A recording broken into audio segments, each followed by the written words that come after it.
Okay, we're all set? Great. Well, welcome everyone to our first Planning Council of the year. We'll dive right in. It's moved by Councillor Karen, second by Councillor Hunter. Be it resolved that the council agenda as presented on January 2026 be approved as circulated. All in favor, please vote.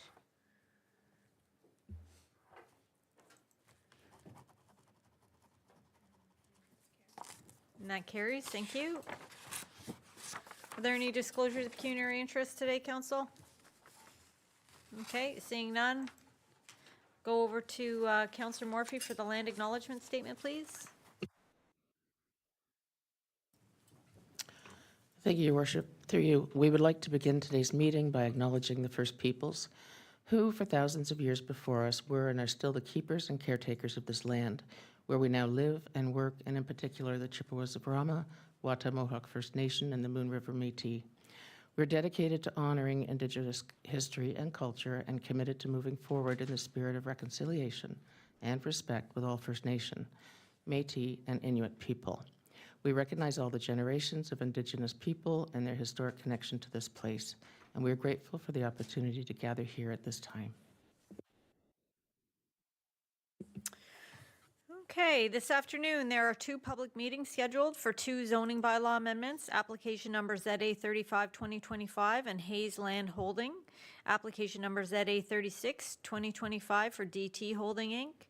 The Planning Act requires that a public meeting be held before council decides to pass a zoning bylaw amendment. The public meeting serves two purposes. First, to present to council and the public the details and background of the proposal, and second, to receive comments from the public and agencies before a council decision is made. I will briefly summarize the procedure to be utilized for the public meeting. The manager of planning services, Adam Ager, will advise council as to when, how, and to whom notice of the public meeting was circulated. Staff will then advise of the purpose and effect of the proposed zoning amendment and provide any additional information that is relevant to the application.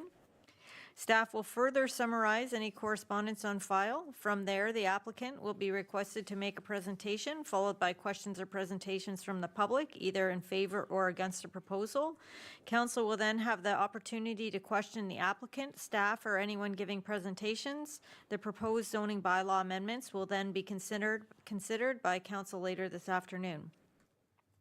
If anyone from the public in the council chambers would like to request notification of the decision of any application, please complete the form provided on the table at the back.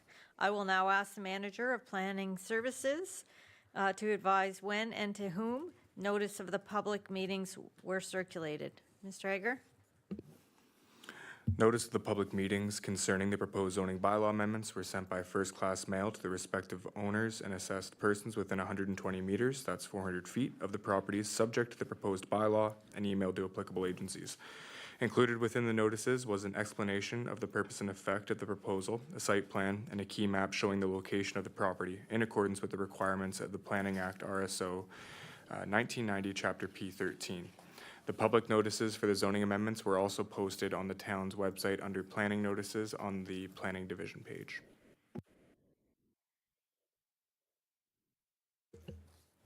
It is important to note that should council pass any bylaws this afternoon, there is a 20-day appeal period during which time the applicant, the municipality, and certain public bodies, as defined by the Planning Act, may appeal the decision of council. During this appeal period, no building permit may be issued and other work commenced. Also, in the event there is an appeal, and in order to keep advised of a and in order to be kept advised of a possible Ontario Land Tribunal hearing, members of the public must request and be sent a copy of council's decision on the application. I now declare this portion of the meeting to be a public meeting to deal with application number ZA 35-2025 for Hayes Land Holdings Limited. I will now ask the manager of planning services, Adam Ager, to please summarize the purpose and effect of the proposed bylaw and provide any additional information and correspondence relevant to the application. Thank you, Your Worship. The subject property is located on Lake Muskoka. The property is designated waterfront area in the Town of Gravenhurst official plan and is zoned residential waterfront RW6D and is subject to special provision 1287. Special Provision 1287 was established in 2023 through a zoning bylaw amendment on the subject property to permit a dwelling to be constructed 16.4 meters from Lake Muskoka at its closest point, permit a dwelling to be constructed at a maximum height of 10.3 meters, recognize the size of an existing sleeping cabin at 52 meters, and permit the construction of a utility shed at 28.3 meters.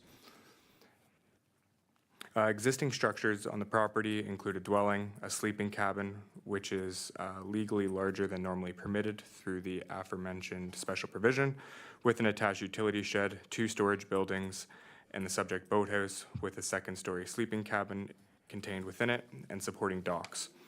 This property, as you can see, is a through lot on Lake Muskoka, and it has 2 separate frontages with many features, including slopes and low-lying areas, sand beach, and deep water. The eastern frontage has the boathouse, and the western frontage has wetland characteristics, even though it is not zoned environmental protection. The dwelling and sleeping cabin are oriented towards the eastern frontage, while the storage buildings are associated more with the western frontage. So here's an overall survey of the plan. You can see the dwelling, the oversized and recognized sleeping cabin with the attached utility shed, the boathouse in question with the sleeping cabin contained within it, subject to this application, and then the other accessory structures towards the western part of the property, and then this is just a more zoomed-in view. So the application this afternoon was submitted in order to legalize a sleeping cabin in the second story of a boathouse. If approved, the zoning bylaw amendment will permit 2 sleeping cabins on a lot less than 1 hectare, sleeping cabin in the second story of a boathouse on a lot with 90 meters of straight line frontage, and a 61 square meter sleeping cabin in the second story of a boathouse where 46.5 square meters is the maximum floor area for a sleeping cabin. As detailed in the staff report, there's been an existing boathouse on the property for many years. In 2005, a building permit was issued to demolish the existing boathouse and dock. Then in 2008, a building permit was issued to permit the construction of a new boathouse, which permitted the upper level as a storage attic. The building permit did include the following notes: a boathouse shall not include living quarters for human habitation, and no accessory building or part thereof shall be used for the provisions of sleeping, eating, cooking, or accommodation, leisure room, or recreation, or other similar uses. When the current owner purchased the property, and again when a permit was issued in 2021, the permit number is 2021 and was issued in January of 2022 for a boathouse addition, slips with a deck above, so that's this portion of the now boathouse. Again, the upper portion was only to be used for storage and no habitable space was permitted. The drawing submitted with that permit showed a storage room in the second story of the boathouse. There have never been permissions for any habitable space in any part of the boathouse. Site-specific bylaw 2023, as previously mentioned, was approved, and that recognized the oversized sleeping cabin here on land. And that's at 52 square meters, so greater than the 46.5. A bylaw officer attending the property on another matter noted the unauthorized habitable space within the boathouse, and that is why the application is before you today. So following up from bylaw enforcement, an application was submitted in order to recognize the sleeping cabin in the boathouse. It's also worth noting when the property was for sale in 2020, planning staff clarified in writing during the due diligence period that the existing loft in the boathouse could not be finished and must remain as an attic for storage, as the existing boathouse is located on a lot with less than 90 meters of frontage. Section D5.5 contains policies for boathouses on Lake Muskoka and states that a 2-story boathouses are permitted on Lake Muskoka on lots with a minimum water frontage of 90 meters and may include a second floor structure not exceeding the floor area permitted for a sleeping cabin. The frontage that the boathouse is located on is less than 90 meters, and the sleeping cabin in the second story of the boathouse exceeds the maximum floor area permitted in the zoning bylaw. Further, Section D5.6 of the official plan contains policies for sleeping cabins and confirms only on lots greater than 2 hectares in area a second sleeping cabin may be permitted. In this case, the lot area does not permit a second sleeping cabin. As a result, it's staff's opinion that the application does not conform with the Town of Gravenhurst official plan. Further, the town's zoning bylaw implements the official plan policies and recognizes that larger waterfronts have the capacity to support 2 sleeping cabins and therefore permits as of right 2 sleeping cabins on lots greater than 2 hectares. However, as previously noted, this lot is not one of those, and in this instance, the sleeping cabin also exceeds the size of 46.5 meters.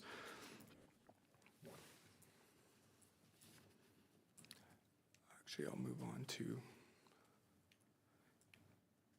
agency comments. The chief building official, the original permit for the boathouse has storage only on the top floor, and a permit is required for the sleeping cabin addition in the second floor, and the septic system is to be evaluated and confirmed it is sized for the extra load.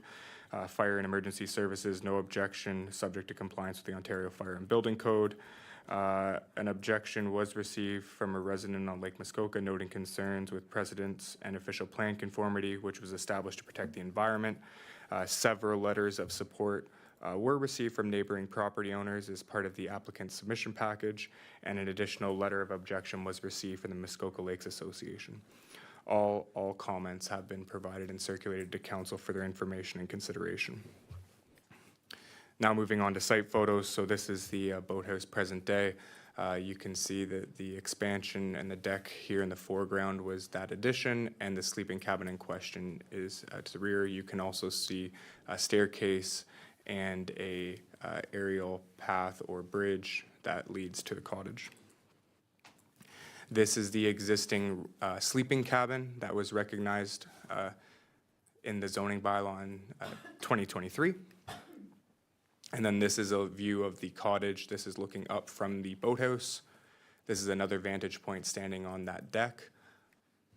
And then turning, you can see that bridge here and stone staircase leading up to the cottage.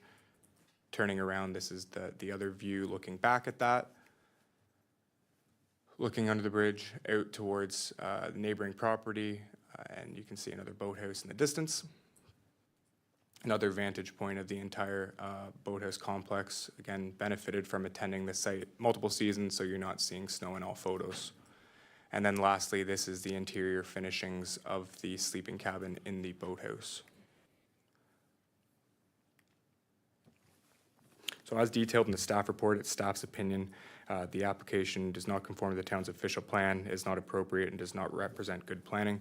As a result, staff are recommending the application be denied, and I'd be happy to answer any questions that council may have. Thank you, Mr. Egger. I will now ask for any comments by the applicant or their agent. They're attending in person.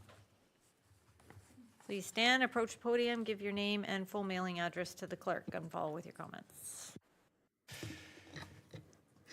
Thank you, Your Worship. Good afternoon, members of Planning Council and town staff, members of the public. My name is Sam Soya. I'm a senior planner with Tulloch at 80 Main Street West in Huntsville, postal code P1H1W9. I would like to begin by acknowledging the staff report and staff's recommendation.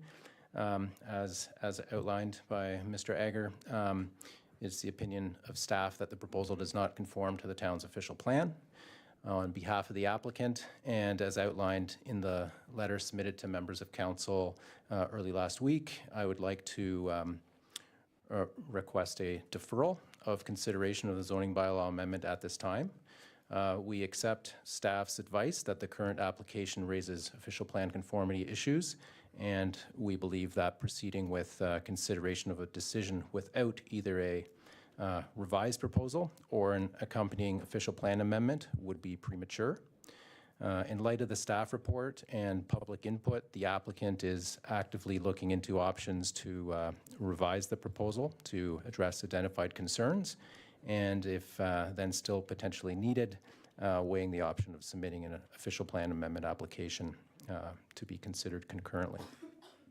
So at this stage, we would continue to respectfully request that council defer consideration of the zoning bylaw amendment to allow the applicant to determine the most appropriate path forward, and to return, if necessary, with a revised or concurrent application that can then be reviewed comprehensively.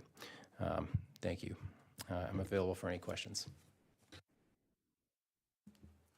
Okay, thank you. Okay, so I will now ask for any comments by Ken Pierce, who has pre-registered to participate electronically. Okay, Mr. Pierce, can you hear me? Yes, I can. Okay, great, we can hear you, so you're all set to go. Welcome.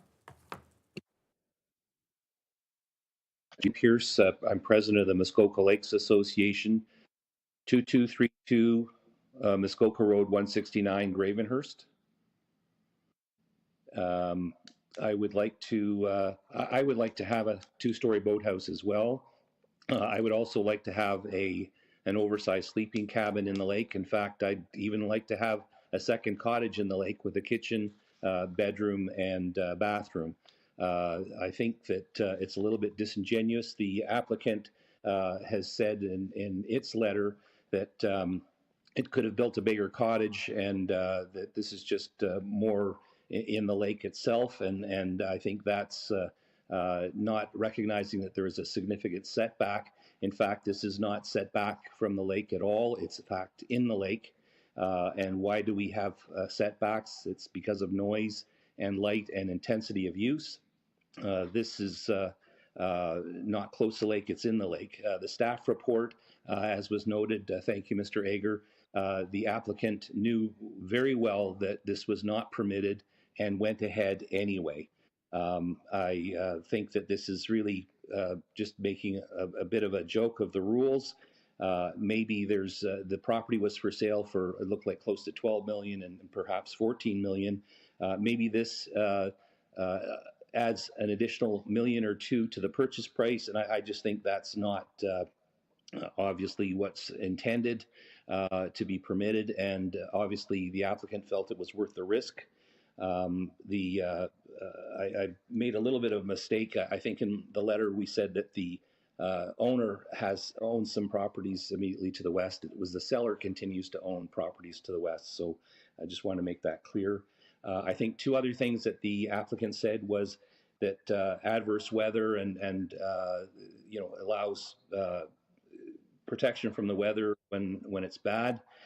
Certainly with the storage area in the top floor and a 4-slip boathouse in the main floor, there's plenty of room to shelter from the weather until the weather is better, if that's what's required. And the steps to the boathouse up to the cottage, you can certainly do that from the second floor from a storage room, equally as well as from a sleeping cabin. And as I say, it's not a sleeping cabin. There is, in my view, a kitchen in there. The pictures show that. There's cooking appliances, and also the listing, real estate listing states quite clearly that there's a kitchen as well as a bedroom and bath. So based on that, I think I would support staff's recommendation. The MLA would support that. The Muskoka Bay Property Owners Association, which of the 400 cottages in the bay, they are also representing quite a number of people in the bay, and they are in support of our position as well, and we are in support of staff's position. Those are my comments. Thank you. Okay, thank you. And I don't, if you want to just hang around sort of on the back screen in case there's any questions coming your way, but is there anybody else from the public who'd like to speak to this application? Okay, seeing none. Council, the floor is yours. I will remind you that is not time to debate. That is at the bylaw stage. So if you have any questions for anyone who's made deputations or to our staff, now is the time for questions. Okay, Councillor Morphy? Thank you, Your Worship, through you to the applicant. You're asking for a deferral, and I'm wondering what you hope to achieve, because it's built. It's there and it exists. So anything that's going to come back is just going to come back as different words on the paper. Like I'm trying to understand, if we offered you a deferral, what it would accomplish, if any.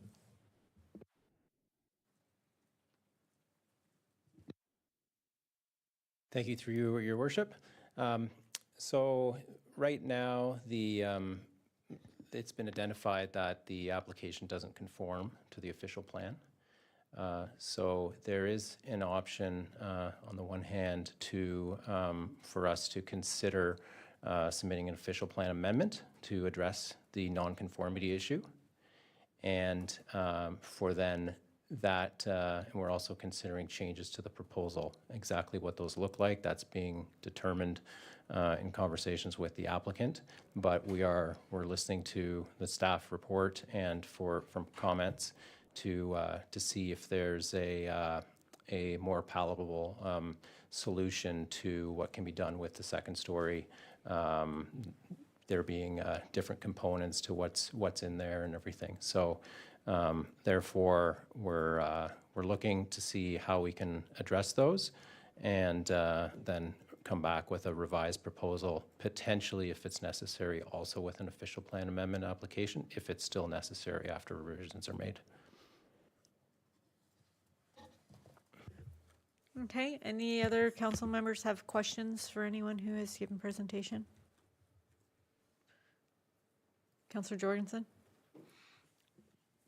Thank you, Your Worship. Through you, I'd like to get staff's opinion on the value of a deferral, if any. Mr. Egger? Thank you, Your Worship. Through you, two pieces I guess I will touch on. First, the deferral and what that will yield. I just overheard Mr. Soya say that the revise the proposal and identify whether or not an official plan amendment is necessary or not. An official plan is necessary or not.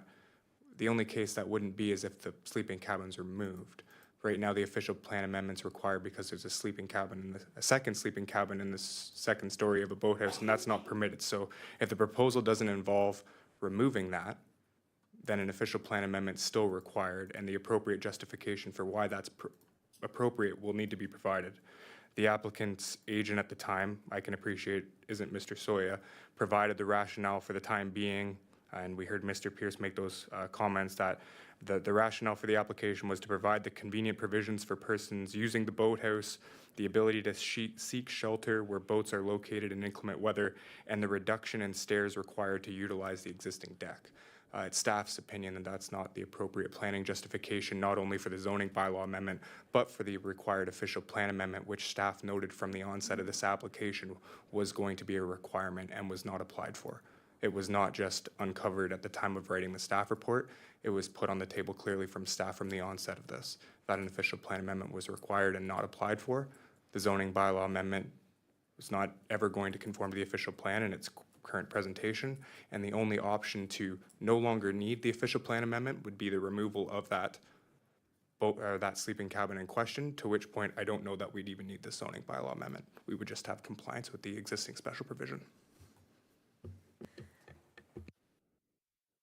Okay, is it a subsequent? Okay, so Councillor Jorgensen, I see your light. Councillor Varney, will circle back to you. Just to comment on, Mr. Egger, you keep referring to above the boathouse as a sleeping cabin, but clearly it's not a sleeping cabin, right? It is a full second unit on above the boathouse.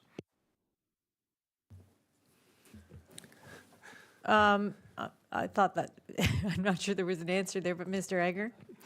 Through you, it would appear that technically it doesn't meet the definition of what a permitted sleeping cabin is right now. So that definition would need looked at as well. It exceeds the size, so it doesn't meet the size, and it looks like it's been improved beyond what would be considered permitted within a sleeping cabin. Staff haven't done a full analysis. We haven't even measured it out. We're only using the building permit measurements that we had at the time that had the unfinished attic space, which was approved at 61 square meters. So we'd have to have a full understanding of what's all in there to understand if even the definition of a sleeping cabin is appropriate for what's upstairs in the second floor of that boathouse. Okay, Councillor Varney? Thank you, through you, Madam Mayor. So I'm just trying to think this through. So the original sleeping cabin, the other cabin that's on the property, it's too big. It's larger than it should be. And now they've done this to the boathouse. Has this ever happened before, where you've had to say you have to remove the whole building off the top of this boathouse? Or you just go in, or does bylaw go in and say, okay, you've removed the washroom, the kitchen, the bedrooms, so it's just an empty space? Is that what is going to have to be considered? Thank you. Mr. Egger? Thank you, Councillor Varney, through you. I haven't seen this done in the town of Gravenhurst. In my experience in southwestern Ontario, if something was built without permission and then denied, they had to go in and rectify the situation and remove those items. So in this case, there is an approved building permit that contemplates 61 square meters of open attic storage in this boathouse. So should the application not be approved, it would be on the applicant through help with our bylaw and building department to make sure that that second floor of that boathouse is returned to that state, just an open storage attic. Okay. Councillor Jorgensen, you have something else? Thank you, Your Worship. Just a comment that was made there. My understanding, though, the other sleeping cabin that is quote-unquote oversized was permitted with a, under previous application, correct? Mr. Egger? Thank you, Your Worship. Through you, it already existed and was recognized in 2023 through a zoning bylaw amendment. So it existed actually on a separate property, and when it was consolidated into now what we're seeing is the current lot configuration. It predated this owner, but they have a 56 square meter sleeping cabin that they needed to recognize. So the other sleeping cabin on land is oversized at 56 square meters, but special provision 1287 permits it. Okay, anybody else have any questions? Okay, I have one. If this had been an official plan amendment, would you suggest that we approve this? I mean, you can call it what you want, but I think it's only fair to let the applicant know how we would feel about it. You know, I don't want to see somebody jump through hoops if it's not going to be fruitful. I hate that idea. Excellent question, Your Worship. While we are only benefiting from the rationale that was provided to us for this application, so those items that I had listed earlier is what they said was the rationale or the basis for the application, unless the applicant's agent was able to provide some other justification for why this is appropriate, why this lot is special on Lake Muskoka, being its size, characteristics, topography, and why it's pertinent that it has 2 sleeping cabins in the configuration that it does, planning staff wouldn't be supportive of the official plan amendment either. Okay, thank you. Anybody else have any other questions? Okay, so the bylaw will be considered later this afternoon. Oh, no, I forgot a line. Sorry, I thought I was going to improvise here. Shouldn't have strayed from the script. Mr. Agger, as a result of these proceedings, are there any recommendations or comments you'd like to bring to the attention of council? As detailed in the staff report, staff are recommending the application be denied. Okay, now the bylaw will be considered by council later this afternoon. If there are no further questions, then I declare this public meeting to be concluded. I now declare this portion of the meeting to be a public meeting to deal with application ZA 36 2025 DT Holding Inc. I will now ask Manager of Planning Services to please summarize the purpose and effect of the proposed bylaw and provide any additional information and correspondence relevant to the application. Mr. Egger? Thank you, Your Worship. The subject property is located on Steamship Bay Road. The property is designated urban mixed-use waterfront area in the town of Gravenhurst official plan and is within the town's urban center and is zoned commercial special subject C4 and subject to special provisions 331 and 824. The property is a corner lot at on the north of the intersection of Muskoka Road 169 and Steamship Bay Road. The property is developed with an existing vacant 1-story building, which was most recently used as an Indigenous Child and Family Service Center, and the parking area to the west, which is accessed using the same entrance to an abutting residential condominium to the north. The property is generally flat and landscaped with mature trees noted at the property boundary, and as you can see on screen here. The application was submitted in order to permit a dental clinic as an additional permitted use on the property located at the Muskoka Wharf. Council will recall that the existing special provision was most recently updated through a council approval, ZA 15-2025, at the May 27th Planning Council meeting. This was a town-initiated application with the intention to implement the recommendations of the Muskoka Wharf Revitalization Plan, which was endorsed by Council in 2021. The recommendation plan was to reevaluate the existing zoning of the wharf area to ensure that future uses are in keeping with the intended vision for the area. One of the issues that was identified with the previous zoning is that it could be interpreted that all the uses permitted within the commercial special purpose zone C4, which are not all contemplated or planned for tourist commercial uses and cultural hubs such as the Muskoka Wharf, would be permitted. So that zoning bylaw really clarified that only the uses permitted in 331 would be permitted and not everything in C4. However, the proposed dental clinic would fall under health services as defined in the town zoning bylaw, which, as a result of that recent zoning bylaw amendment, would no longer be permitted in the zone.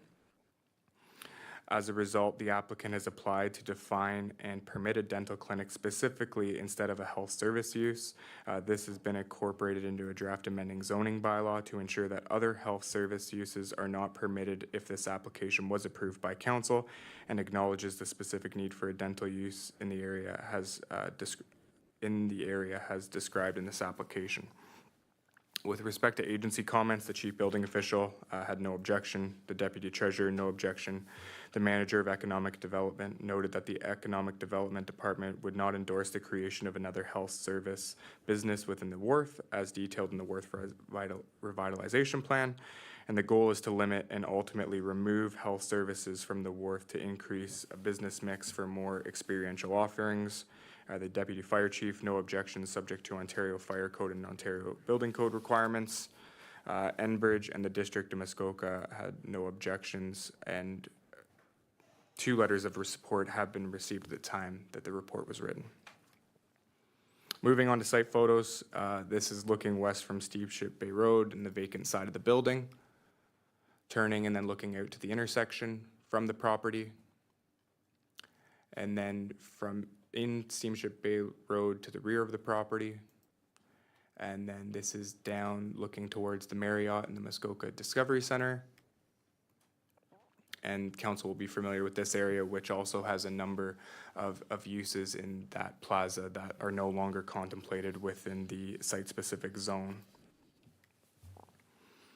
As detailed in the staff report, it's staff's opinion that the application is consistent with the provincial planning statement, but it does not conform to the town official plan and does not satisfy the general intent and purpose of the zoning bylaw and is not appropriate for the subject property. As a result, staff are recommending that the application be denied, and I'd be happy to answer any questions that council may have.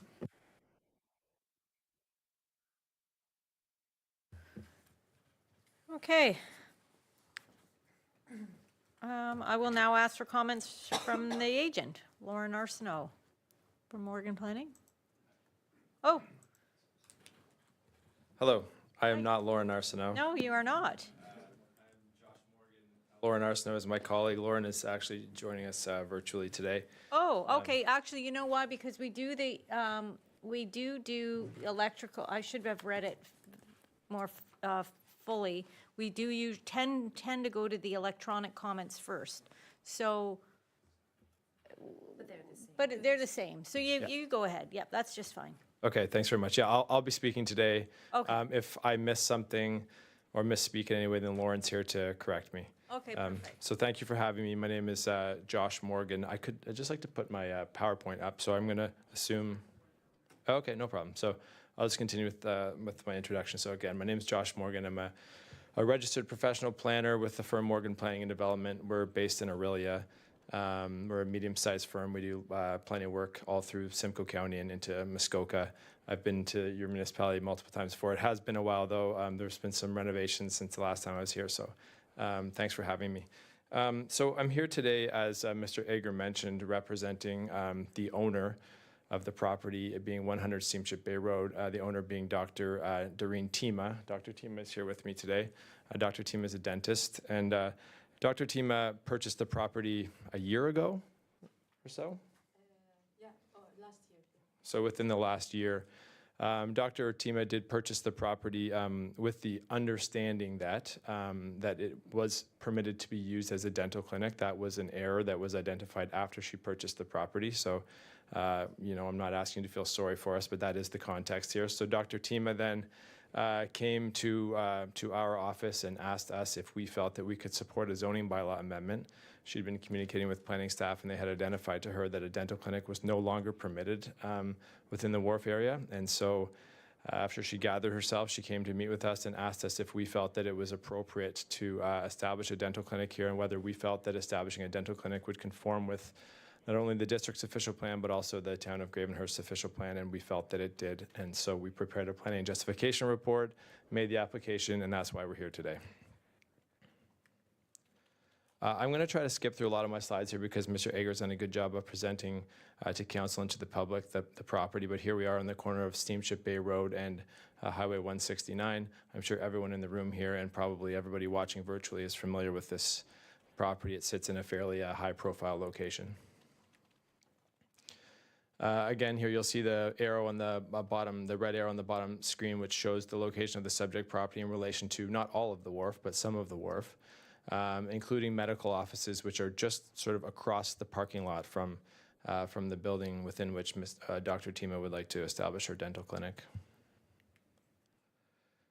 So just pictures here of some of those buildings across the parking lot from 100 Steamship Bay Road, which includes a chiropractic office and a hearing office and also a pharmacy. I'm going to skip that slide. Just some more pictures here. Again, just visuals of the building itself. And just as I flip to the next couple of slides here, the building is accessed from Steamship Bay Road. As many of you will know, there is an existing parking lot on the property. There are no exterior renovations needed or planned for the building. It is the perfect size for Dr. Tima's dental clinic, and the parking lot is also satisfies her needs. So really, there are no physical alterations to the property exterior-wise. Of course, interior renovations will be required. Another view of the property from the highway. So as Mr. Ager mentioned, we're here today because we've submitted a zoning bylaw amendment application, and it's very simple. The application seeks to establish a site-specific zoning for the property, which would permit a dental clinic to locate on these lands. We're not seeking to permit a whole wide variety of different health services uses. It's specific to a dental clinic. We're not trying to kick a door wide open here. Just our site plan, which Mr. Ager has already illustrated, but I do think it's important to draw your attention to the zoning matrix at the bottom left-hand side of the screen. So it's hard to see the printing small, but I can assure you that what we're illustrating in the zone matrix is that all of the provisions of the C4 zone have been met here. I make that point to suggest that we're not asking for relief from any setbacks or any lot coverages, even parking. The parking lot as it's constituted today is sufficient in size to comply with the provisions of the zoning bylaw. It really is the perfect location from my perspective, of course, for a dental clinic. Same purpose of the application is to establish a new C4 zone that would apply specific to this property. It would not apply to the entire wharf. We're not seeking to change anything that the municipality has established previously. This is what our zoning schedule would look like, which just solidifies what I had said previously, which is that we're just seeking to rezone this property specifically. This would not apply to the entirety of the wharf. So just move on to the policy piece, which would be of interest, of course, to all the planners in the room. The property is designated commercial urban mixed-use waterfront area by the Township of Gravenhurst official plan and zoned commercial special purpose C4S 331 zone. And it was that that wharf-specific zoning, I believe, and Mr. Ager can correct me if I'm wrong. It was that site-specific zoning which was established by, I'm sure, this body of council, which I suppose removed earlier provisions or permissions which would have allowed for health services. So I, of course, have read the staff report and was disappointed with but not surprised by the recommendation in the staff report. I do understand the responsibilities of municipal planning staff, and of course they have to consider not only their own official plan but also, of course, the Muskoka Wharf revitalization plan. And we also have considered the Muskoka Wharf revitalization plan. You know, just let me, pardon me for one moment.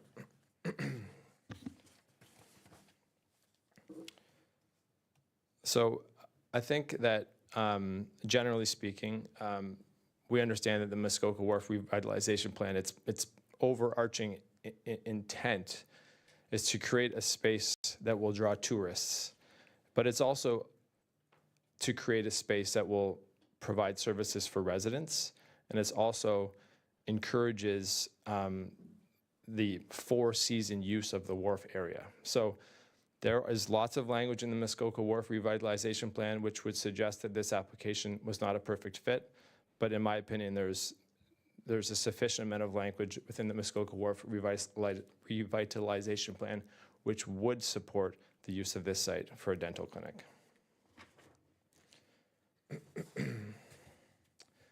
I note on the slide here that while tourists are the primary market, residents are recognized as an important secondary market in the plan. And of course, the dental clinic that we're proposing here could service tourists, likely will service some tourists if they're in desperate need, but of course it is going to service the secondary market identified in the plan, which are the permanent residents of the town of Gravenhurst.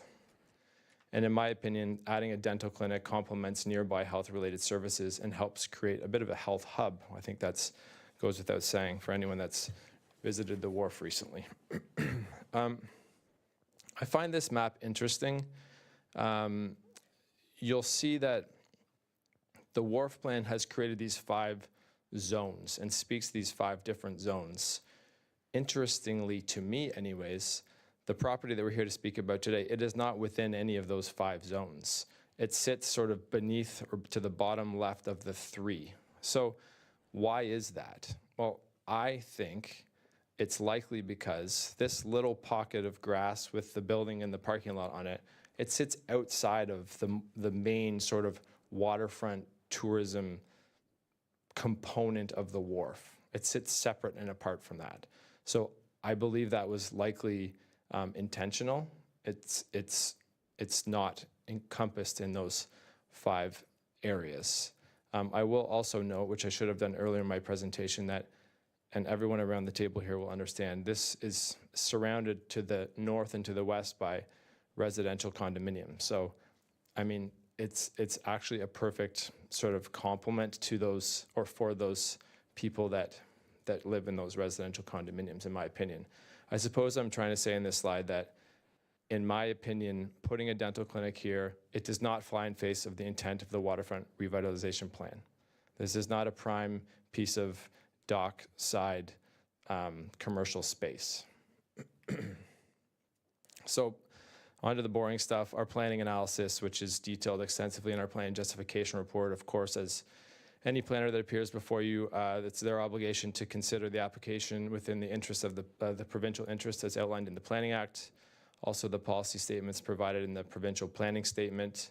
Of course, the District of Muskoka's official plan, the Town of Gravenhurst's official plan, the Muskoka Wharf Revitalization Plan, and the Township of Gravenhurst's zoning bylaw, or the Town of Gravenhurst zoning bylaw. I did find it interesting that the District of Muskoka, of course, whom was circulated on the application, does not object to what we're proposing. That tells me that they're satisfied that the application conforms with their official plan. That is the conclusion that we also reached. I do, professionally disagree, which happens in the planning profession, as any of us that work in it know. I do professionally disagree with the conclusions of planning staff who make note in the staff report that they don't feel that the application conforms to the town's official plan. I have not reached that same conclusion. I'll just read you one section from the town's official plan, which is the urban mixed-use waterfront area. This section is policy C771. And it says that the urban mixed-use waterfront area designation includes lands known as the Muskoka Wharf, located on Lake Muskoka.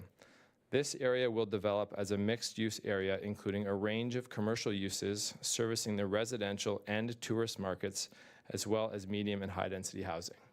There's nothing in the town's official plan which prohibits a dental clinic in this area. It's just not there. There's also language policy B32D, which reads, "To encourage the development of year-round employment opportunities in the town and in all economic sectors." So I believe that this application does conform to the town's official plan. I did speak with planning staff before we even agreed to take on the project, quite honestly. And the main question that I had at that time was, does town staff believe that an official plan amendment application is required? That's an important thing to know as a consultant. And the answer that we were given at that time was no. Staff did not feel that an official plan amendment application was required. So that tells me that planning staff feels that there's likely some support in the town's official plan for what we've applied for. And I'm not here to throw punches. Like, we reach separate conclusions all the time. Okay, so it doesn't. I'm not trying to be combative here. I'm happy to discuss it. Okay, and Dr. Tima is going to speak briefly with you all.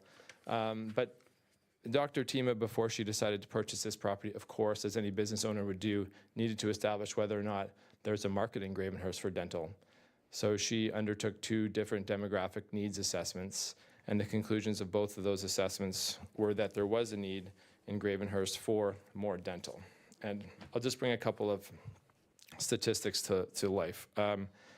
First of all, based upon our research in 2021 census, the population of Gravenhurst was about 13,000 people. I think, I just want to, and our understanding is that there's 2 dental offices in Gravenhurst and 2 dental practitioners in Gravenhurst. So that equates to 1 dentist for every 6,500 people.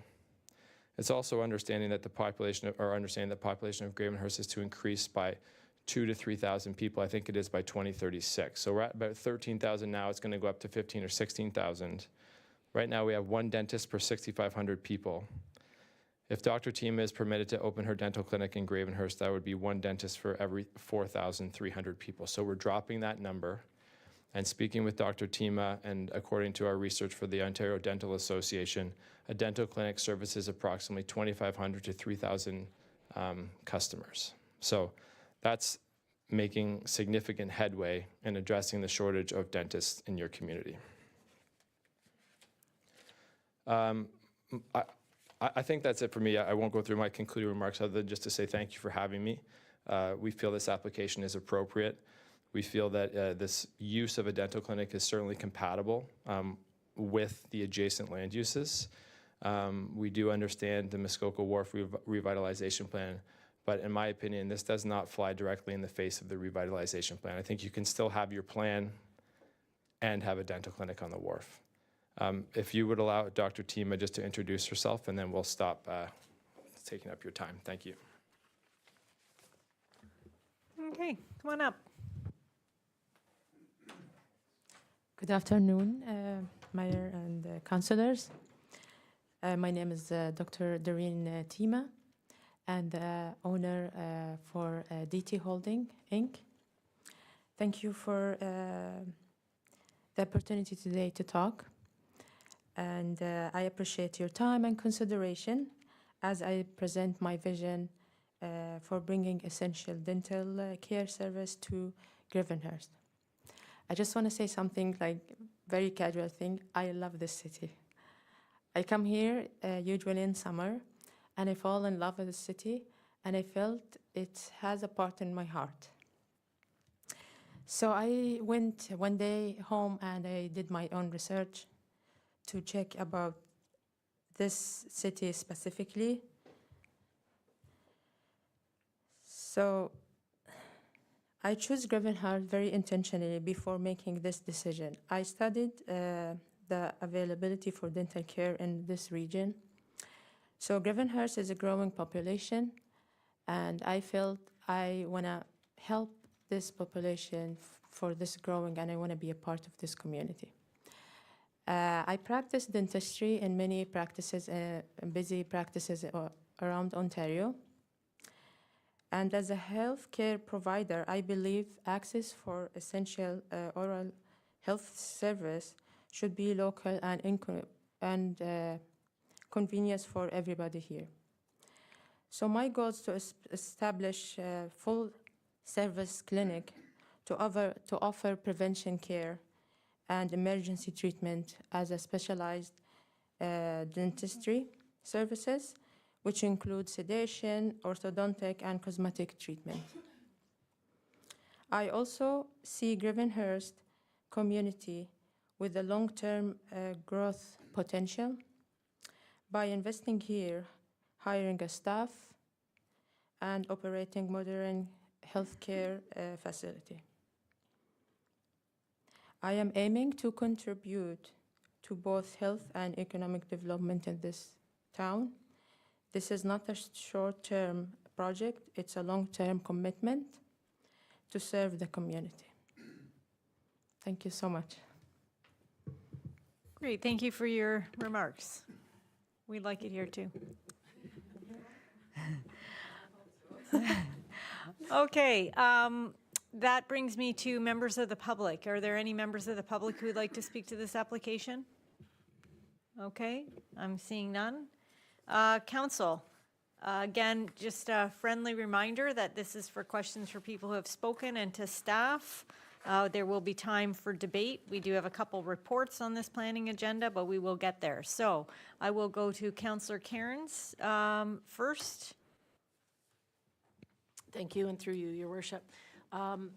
There was a couple of questions that I had. One, I'll wait till the bylaw state. But I'm just asking staff if they could let me know what other businesses that building has been. I know it was a sales office, a dog grooming, and it's been a daycare, and I wonder if there was any other businesses that have been in there. I know it was the sales office for the wharf buildings. Mr. Egger? Thank you, Your Worship. Through you to Councillor Cairns.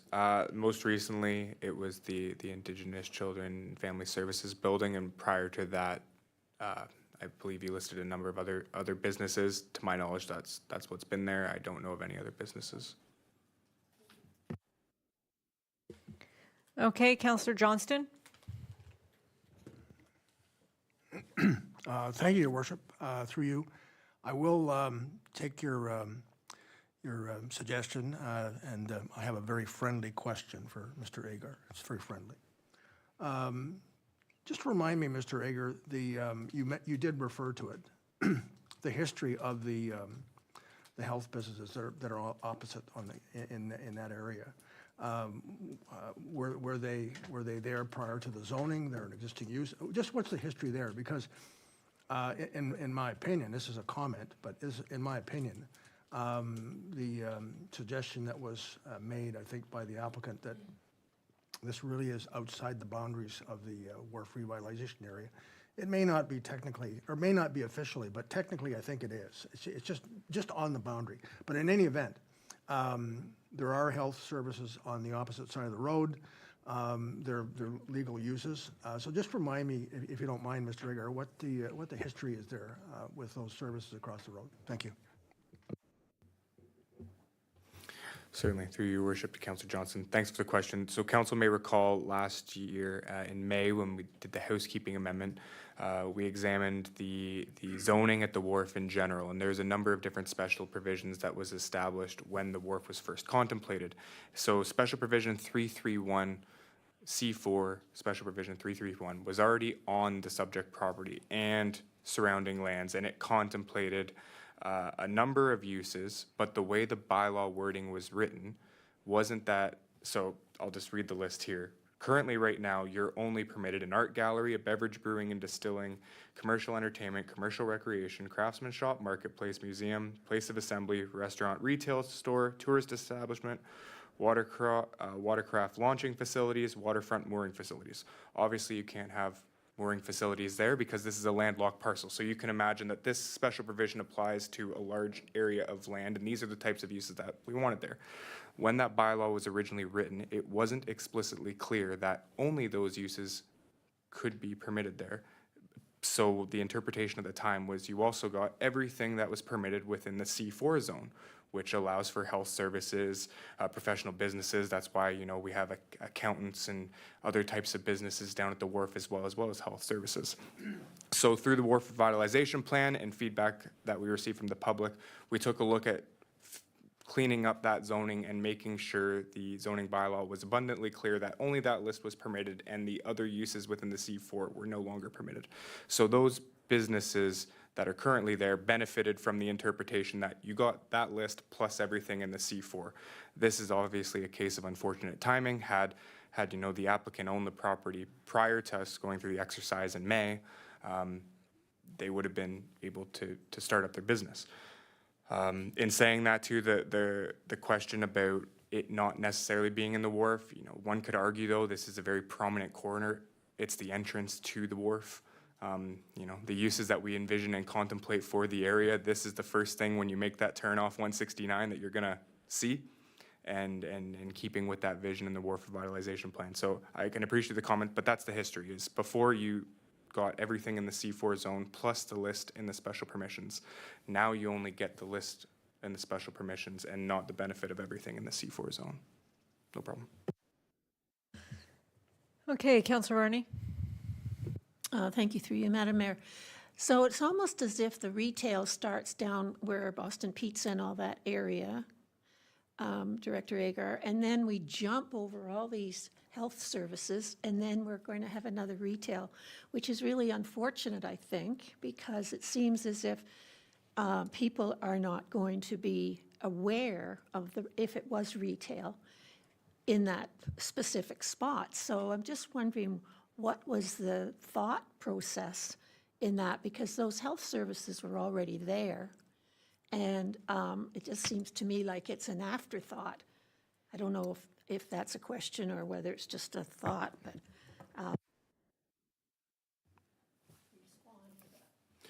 Mr. Agar. Certainly, I'll do my best through you to Councillor Varney. I can appreciate the perspective. One could also argue that whether you're coming from the Boston Pizza side or the Bala side, this is going to be the first thing that you're seeing, and you're going to start with health services and then work your way through to restaurants and retail.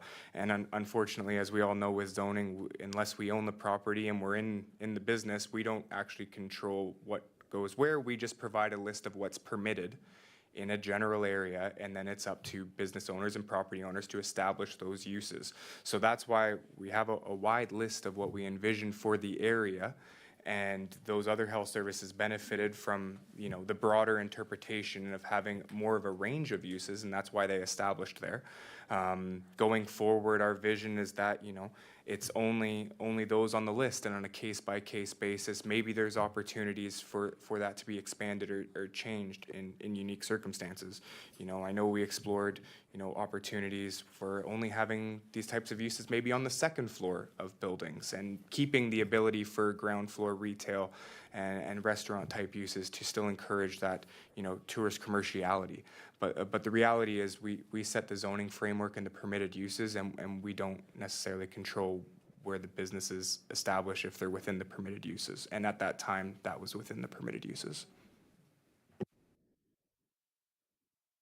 Okay, Director Halford, you wanted to add something? Yeah, thank you very much, Your Worship. For what it's worth, I just wanted to note that at one point, all of those businesses down there were retail, right? Like when it originally those buildings were built, there was a cafe and there was a retail, and it's morphed over the years because of the permitted uses. But the idea down there was retail and commercial and that. So food services and that kind of thing. So just wanted to remind everybody that back at the beginning of this, that it's just over the years has kind of morphed, and we're trying to bring it back. So just wanted to add that. Okay, Councillor Morphy, thank you. Thank you, Your Worship, through you. This is a pickle. I find this one a tough one. So my question is, if she had a consignment art gallery in one of the rooms, and it was dentist and art, would it be permitted? I was thinking dentist and brewery. Mr. Agar? Certainly, great question. The brewery or the art gallery would, but the dentist wouldn't. But we still need the site-specific zoning amendment to permit it, and answer your question. So those other two things that you had both mentioned would be permitted, but still the dental office, even if it only occupied a portion of it at this time, wouldn't. Okay, Counselor Jorgensen, you have a question? Okay, okay. All right. Counselor Jorgensen? Thank you, Your Worship, and through you, the question I have is regarding the conformity with the official plan, because Mr. Ager, in the report, you say that staff's opinion that it does not meet the general intent, but as we've heard, Mr. Morgan believes it does. Question, as stated in your report, I'm just trying to find it here, so I'm sorry. The vision was mixed use to serve both residential and tourism uses. And I'm just looking at some of the permitted uses, and I would say that, like a place of assembly, a restaurant, a retail store, say it was a variety store, to me, that would serve both residents and tourism uses. So I'm just wondering if you can clarify why you feel that this does not conform with the official plan, given that, to me, some of the existing uses serve both residents and tourists. Certainly. Through your worship, Councillor Jorgensen, thanks for the question. That's a great point. However, and I know Mr. Morgan references Section B of the official plan, which has, broader motherhood policy statements that talk about encouraging jobs and businesses and growth. But when we get down to the site-specific policies in the wharf area and the urban mixed-use waterfront area, it really does just tie back to the vision for the wharf was tourist commerciality interfacing with the waterfront, and we've heard through the wharf revitalization plan that going back to tourist commercial uses servicing the traveling vacation public, I know it says and residents too, but residents can still use restaurants and retail shops. And that was the vision and what was always contemplated for the wharf. So as Director Halford pointed out, the intent of the exercise that we went through last May was getting back to what this area was supposed to be, and staff having the institutional knowledge of what this place was supposed to be and understanding the intent of why these policies were created. That is why it is our opinion that this isn't necessarily in conformity with the official plan.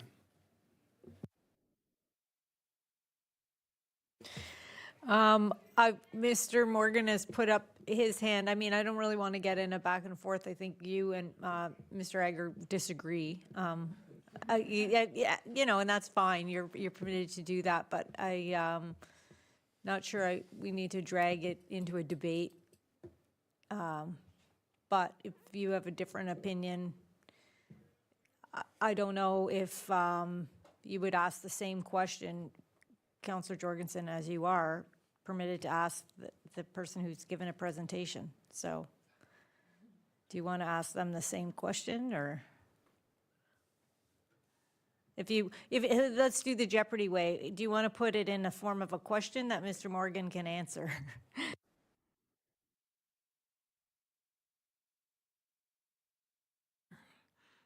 Thank you, Your Worship. I guess, yes, I will put it in the form of a question to Mr. Morgan that can you provide more reasons for your opinion on why it does conform to the official plan?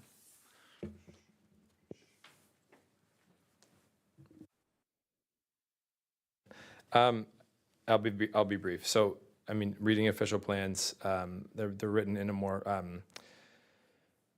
often written in a less specific way than a zoning bylaw. That's just the nature of the document itself. So when I look at the policies that relate to the mixed-use waterfront area, the urban mixed-use waterfront area, it uses terms such as like encouraging. So I'll read you a section. It's policy C774.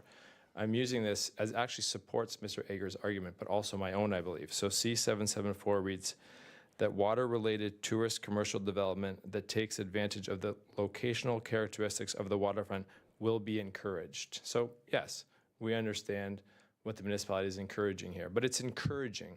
It's not prohibiting. right? That is an important distinction that a planner looks at when reading an official plan. Nothing in the official plan says you cannot put a dental office here. Nothing. In fact, there's much language in the official plan which recommends that a reduction in the seasonality of the wharf. So I'll just make one more point, and it relates to the revitalization plan itself. The plan identifies 7 goals. I'll read the first 3. The first goal is increasing the number and types of businesses. I think that adding a dental clinic would do so. The second goal, create more things to do and reasons to visit. This is a reason to visit the wharf. And reduce seasonality and extend hours of operation. I certainly think that this would reduce the seasonality of the wharf. I'll end my comments there. Thank you very much. Okay. Are there any other questions, Council? Councillor Cairns? Thank you, and through you, Your Worship. Just a question, maybe can you answer in regards to, and I don't know if this would be staff or if it would be the owner of the property, in regards to if this was also, I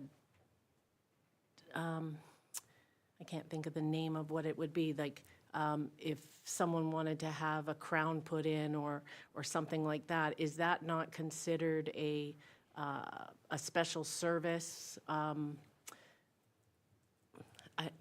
can't figure out how to say what I want to say in far as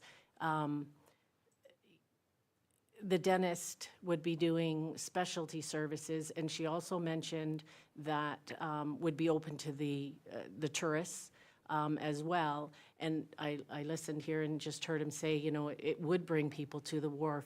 And I know back in, you know, the days, the retail didn't work. And so maybe this is where we're supposed to be. I don't know. I mean, can you tell me how long those businesses that are there now have been there compared to the businesses that were there and have left? I mean, I realize, you know, businesses change, but how long has that been, you know, changing? And with what's down there right now, it seems to draw a lot of people, a lot of attention. We have people from all over coming for the eye doctor. They come from Huntsville, and they're going to go for lunch, and they're going to do things like that. So I'm just wondering, is it, if the dentist is doing something special and different, does that does that fall in with any of the permitted uses as well? Thank you, Your Worship. Through you to Councillor Cairns. Thanks for the question. Again, as Director Halford pointed out, originally it started as retail, and then over time it morphed to having some other types of professional services and health services down at the wharf. And the intention of the exercise that Council went through in 2021 with the Wharf Revitalization Plan and the zoning bylaw amendment exercise that we went through in May was to kind of get back to our roots and what was envisioned for that area. So I can't tell you exactly when it switched from retail to some of the services that are down there or not. I can't get you those exact dates.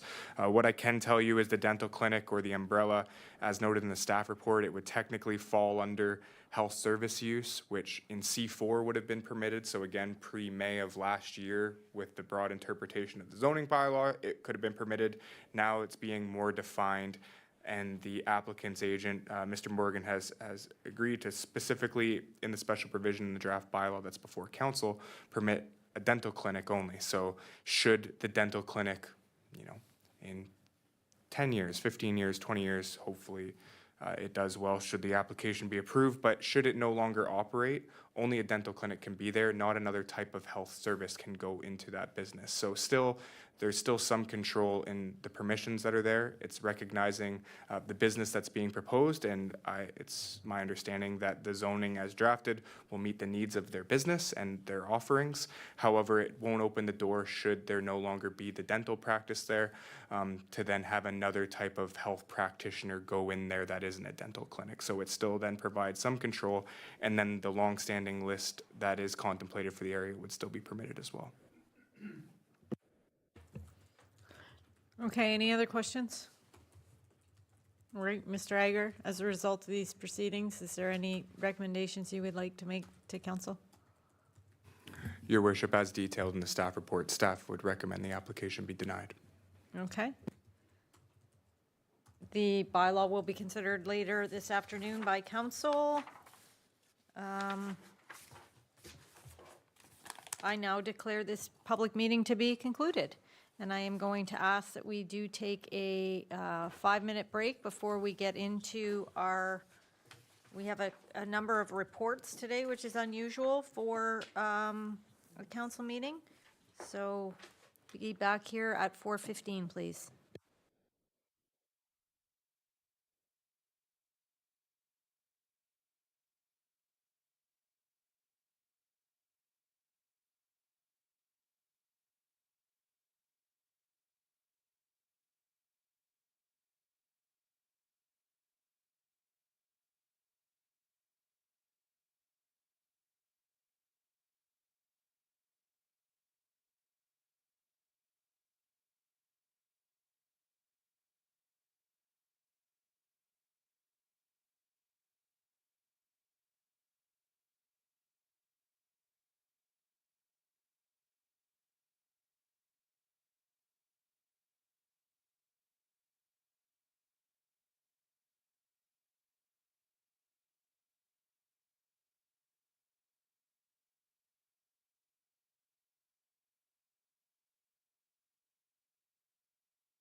I wanted to get started, please.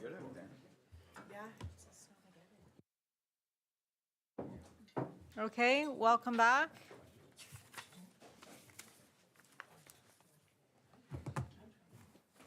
It is moved by Councillor Johnston, second by Councillor Jorgensen. Be it resolved that report number DEV 2026 05 RE Component 3 Environmental Resiliency and Component 4 Lake System Health Policy of Muskoka Official Plan Amendment 61 5-year comprehensive Muskoka Official Plan Review be received for information. Director? Thank you very much, Your Worship. I'll keep this relatively brief, but I did want to give Council an update, as I have with the other two components of OPA 61, just to give you a status update on where the district's at with the official plan review, and so that you may want to plug into some of the engagement exercises that are coming up. So the district, as you'll recall, initiated their 5-year review of their OP in 2024, and OPA 61 is that 5-year review, and the first two components were the growth plan. Remember when they incorporated the growth projections into the OP, and then the resort policies. So those two policy sets are now waiting to be incorporated into the OP, and now it's the next two components, which is environmental resiliency and lake system health.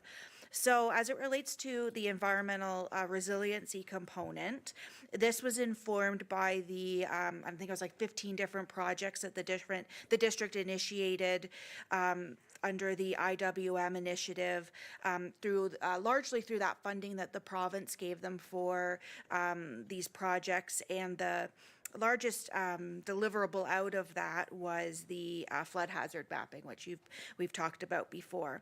So that was one of the background documents that informs this environmental resiliency component of the OP, as well as climate initiatives and natural heritage components. So the district staff report is linked in the town staff report, and if you're interested, the full details about all the different components of the integrated watershed management portfolio are outlined there, and the outcomes of it, and then how that relates into official plan policy. So, but I did want to give you a high-level summary. So the proposed amendments to the Muskoka official plan include candidate significant wildlife habitat mapping being developed across the Muskoka River watershed to be used as a screening tool. We didn't have this level of data before, and now that we have the great air photos, we've been able to, the district has been able to incorporate that into some candidate significant wildlife habitat. So that will help us target where we might ask for environmental studies going forward. They've also identified cold and warm water streams that have been mapped in the Muskoka River watershed. So also just to keep in mind, this is for the Muskoka River watershed. So it's Muskoka, Lake Muskoka kind of in Gravenhurst and up.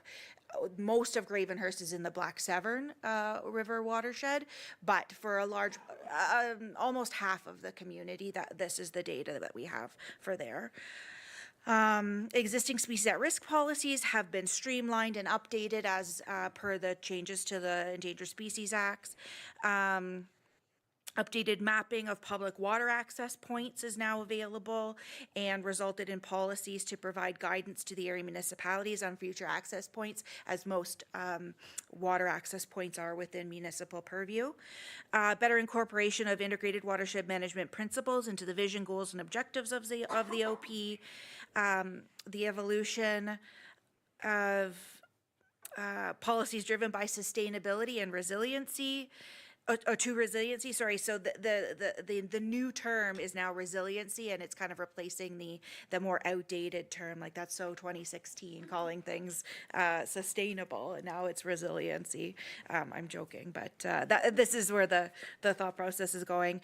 Revised flood hazard policy section based on the newly acquired floodplain mapping that I mentioned to help make sure that we're consistently applying floodplain policies across the Muskoka River watershed. So the goal is that, you know, changes to a boathouse in Gravenhurst would be dealt with the same way as they are in Muskoka Lakes kind of thing, right? And last but not least, an increase to the minimum permitted rural lot size from 0.4 hectares to 1 hectare in order to prevent forest fragmentation and protect natural heritage features. So that might be something that garners a little bit of public interest, the increased rural lot size, although we have typically had a larger rural lot size here in Gravenhurst, so I don't know that it's going to be that big of an issue here, but it may garner in other municipalities where you may have heard other municipalities are allowing smaller lot sizes. So that's kind of a summary of the those policies under the environmental resiliency umbrella. The next is the Lake System Health Program. Or the Lake System Health Policies. So those policies in this program are a key component of the district's longstanding water strategy, and it has guided development along Muskoka's shoreline since 2003. And it's wild that I remember when this came in, and now I'm the old girl here. It's like in 2003. It was a long time ago. Anyway, so that was it's been in need of a review and an update. So HESL, Hutchison Environmental Sciences Limited, has done that review now, and their review, coupled with all of the IWM science that's been developed over the last couple of years, has meshed into an update to the lake system health policies. So there are a number of very interesting proposed amendments to the district's approach to water quality. So first and foremost is that all lakes are now being considered sensitive water, surface water features, which is proposed to provide a mechanism to ensure that development and site alteration are conducted in accordance with policies to ensure that the hydrogeological functions of the lakes are protected, improved, or restored. So in the past, you may recall, like currently, Cashy is under kind of like a heightened review, right? That's kind of heightened review would be applicable to all lakes, would be considered sensitive. And the same policies would apply across the watershed. A reduction of the density of future development within the waterfront area by increasing minimum lot sizes to, so right now the minimum lot size requirement in the district OP is 30-meter frontages, and they're recommending increasing that to 90 meters. And then the lot sizes are 0.4 hectares, and they want to increase that to 1 hectare. An interesting concept that they're still kind of wrapping their heads around and how this might be implemented is the maximum total impervious area percentage.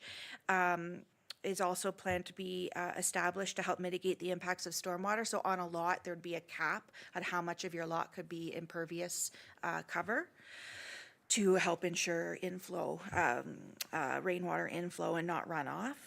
More stringent shoreline buffer requirements, so increasing that 75% buffer from a depth of 15 meters to 30 meters, so doubling the buffer requirement. And in terms of their commitment to to reducing the application of road salt, there is introduced a requirement for a chloride impact assessment for development where it might be deemed necessary. So I would suggest that might be a large-scale commercial entity being developed beside a sensitive water body. You may want to do a chloride impact assessment. The details of that are still being reviewed, but those are the high-level points that are being introduced through this amendment. So this proposed policy amendment, the two components were released at the end of last year for public and agency consultation. And it's likely that the revisions, that additional revisions will occur based on feedback from the public and agencies, and that over the coming months. So town staff will continue to participate in the process as we have so far, and will provide formal comments for committees or council's consideration based on the final version after all of the public information sessions and open houses happen. So stay tuned. And I believe, just for council's benefit, I think the CAO did share the district's new water quality regime with you, because it was presented at district council recently, and their public information centers will be promoted, and the information on that will be available, so you can dig into that at your leisure. So I think I'll leave it there. Okay, that's a lot to think about. Is there any questions or comments, council? Councillor Cairns? Thank you, Worship, and through you. Does this mean that if someone wanted to build a deck or a boathouse and they only have a 60-meter frontage, they would be restricted then from building it without coming in before council for a amendment? Is that what that's saying? So right now we allow people to build within the. So this is, that would be for new lot creation. I think if you're talking about going from 60-meter frontages to 90-meter frontages, that would be for new lot creation. Existing lots would have existing development rights. Councillor Jorgensen? Thank you. I have just a couple questions. What Director Halford said. The rural provisions. So, I mean, I think our rural provision is already 4 hectares for rural, and rural residential is already 1 hectare, I believe. But the frontage is, and it's interesting that they're making the rural non-waterfront, or suggesting the rural non-waterfront should also be the same as the waterfront in terms of frontage and lot size at 1 hectare, which is quite a significant change. The question I have is, again, think of rural residential right now, which by requiring a 50% more frontage, that goes against the concept of, compact development and greater density in, the rural clusters of homes that we have that are rural residential. So it seems to be at odds with that, building more efficiently too. Any comments on that? Yeah, thank you very much. Through the mayor to the councillor. So the district policies for rural doesn't speak to a frontage requirement. It just talks about area at this point. There wasn't a frontage component, I don't believe, associated with it. I think it was just the size. But if there was, either way, the notion is that the main, what is the word I'm looking for? Negative impact for the forested landscape in the rural area is fragmentation, habitat fragmentation, that type of thing. So the larger we can keep those rural parcels, the better. We also want to encourage folks to live in a service settlement area where they can be close to services, better use of that type of thing. Rural clusters, like you had mentioned, I think those are a little bit, they're kind of in more of a in between. This is speaking to flat out in the middle of the rural area. This is what the requirement is. But that's just the minimum, and municipalities are allowed to go beyond that, which we have in the past, as you mentioned. Ours have always been, and we have some of the most restrictive rural policies. In our last OP review, we limited it to a certain number of lots be allowed to be created from the 100-acre parcel, right? Original 100-acre parcel, in an attempt to direct development to our urban centers and our rural settlement areas, because that's where we want the focus of our growth, so that we can limit our environmental impact to those areas and keep the natural areas natural, right? So I think that's where would be my comment at this point, but happy to keep that notion in mind as we move through the review of the policies, and can report back on that as they develop. Okay, Councillor Hunter? Thank you, Worship, through you, and you may have just answered it, but I was going to ask about housing and how that fits in. I know that we want to stay within our urban area, but as we continue to sort of spread out and wanting those lot sizes to remain larger, does our housing initiatives match well with that, or is it sort of combating? Yeah, I would say that these rural lot policies is a totally different policy set than our housing initiative. When we're trying to encourage housing, we're trying to encourage that in our settlement areas, whether that be Severn Bridge or in town here. In our settlement areas where, there's already a community set up, the services associated with it, you may be lucky enough to not need a vehicle because you could maybe walk to work, that kind of thing. Goals, right? These are our goals. So I would suggest that the that it's more for those kind of, rural focused developments, second homes, that kind of thing. And when we say we're trying to encourage housing, and the way our official plan is set up and how town planners approach it anyway, is that when we're talking about that, we would love that to be in the urban center because that's where we're focusing our efforts, and it eventually over the long term is better for the environment, better for everyone's pocketbook, better for community cohesion, everything, if we're focusing that here and then keeping the rural area rural for the environment. Okay. Councillor Jorgensen? Thank you. Another question I have is about that the 75% natural on waterfront within the first 15 meters, moving to 30 meters, which is again doubling that. And I would suggest we already have a problem with non-complying properties now, so that would apply automatically to every property if it were to come into effect. And how do we see getting people into compliance, I guess is the question. Yeah, that's the $1 million question, right? There's lots of those in planning.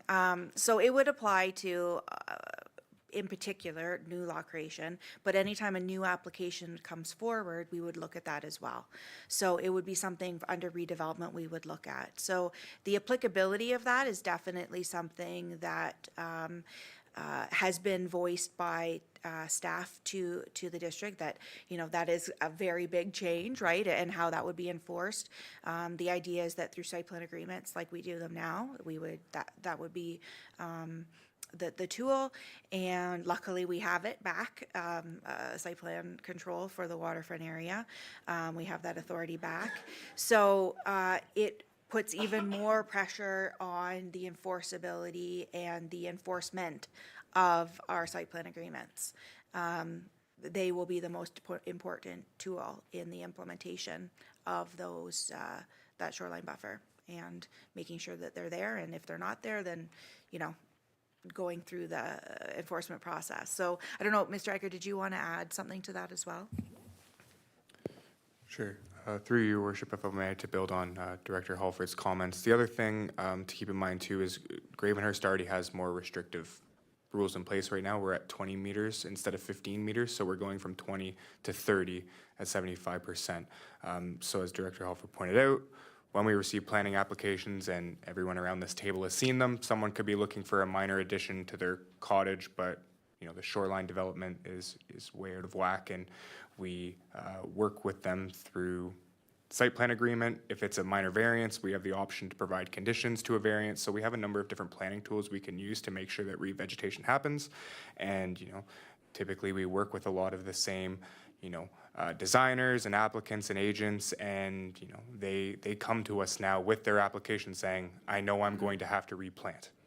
So it's already on their radar, and so I think making this change, we're going through the exercise of starting to look at or kicking off our official plan update, so our policies will be incorporated to that.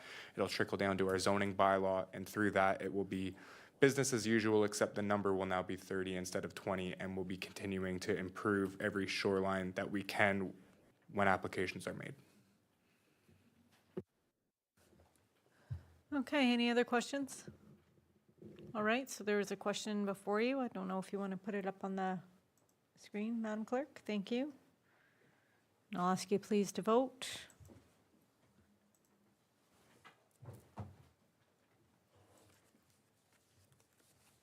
And that carries. Thank you.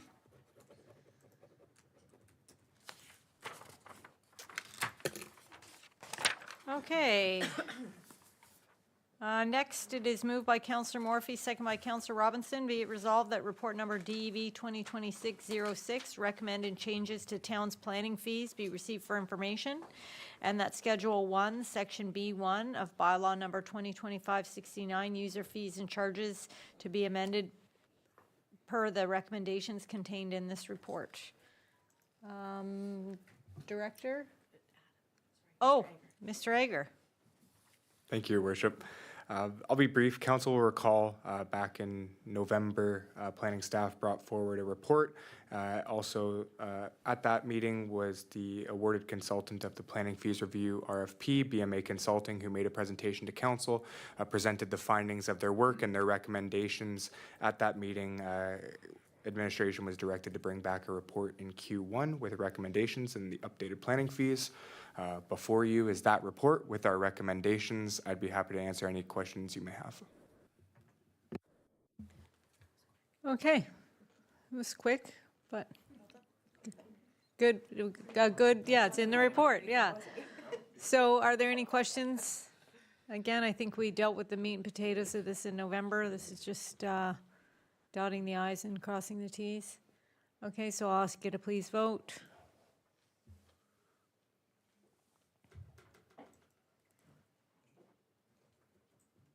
And that carries. Thank you.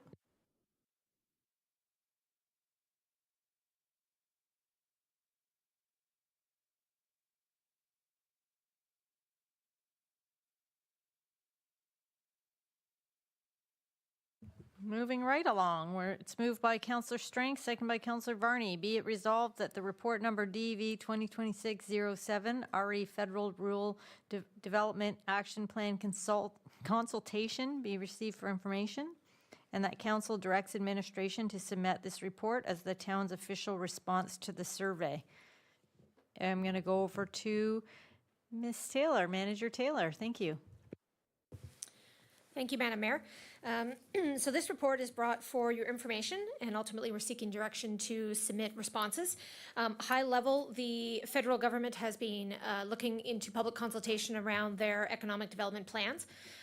They initially brought their first plan into play in June 2019, and then have did a review of it in 2021 and are now revamping that report. So as one of the 4,000 rural communities across Canada, we have the ability to complete an online survey providing feedback. They have done some public consultation and some roundtable consultations, but there's they don't go into the specifics of what rural communities will be holding in-person sessions, so this is our opportunity to provide feedback. So fundamentally, the survey consists of 3 questions.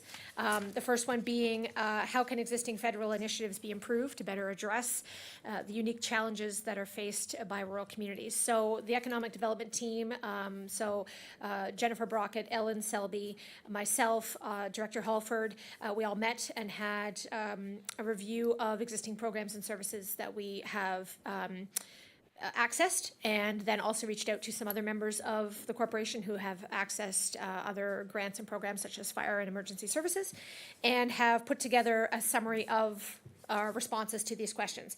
So very high level, primarily what we noticed is that there are some challenges for us within our own unique political riding. As we know, Muskoka-Parry Sound, or Parry Sound-Muskoka, is fully in the north federally. Provincially is split into certain programs in the south and in the north for different designations. So we highlighted that some programs don't recognize the unique position politically that we are in. But we also recognize that our population of 13,000 is sometimes not applicable for lower community populations with a limit of 10,000. Sometimes we face the challenges of those smaller communities. Sometimes we face challenges of larger populations like 15 to 20,000. So we've highlighted those sorts of challenges here. We've also identified that federally there are gaps in our data. The province has Lightcast, which is an analytic program that you can access through your rural development offices, and it has incredible information that drills down to a level. But when we're accessing Stats Canada or census data, we are most often limited to Muskoka, and so we find some of the granular details we need for our specific community are lacking there. So those are some of the highlights that we have for programs that could better address the challenges within our community. Their second question was what federal, provincial, territorial, or regional programs have notably been successful to promote rural development.